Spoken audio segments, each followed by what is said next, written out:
pasalubong ba ka mo? Ito ang magandang pasalubong. Ito galing sa Japan. Meiji, of course, and Meiji chocolate. Okay, so this one is very nice kasi ang nakalagay dito ay Sanrio. And for sale in Japan only. Made in Japan.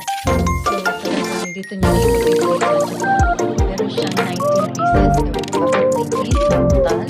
Ito naman ay from Korea company. Pero it was founded in Japan. So, I don't know how to pronounce it. Lotte, depende. British accent, English accent.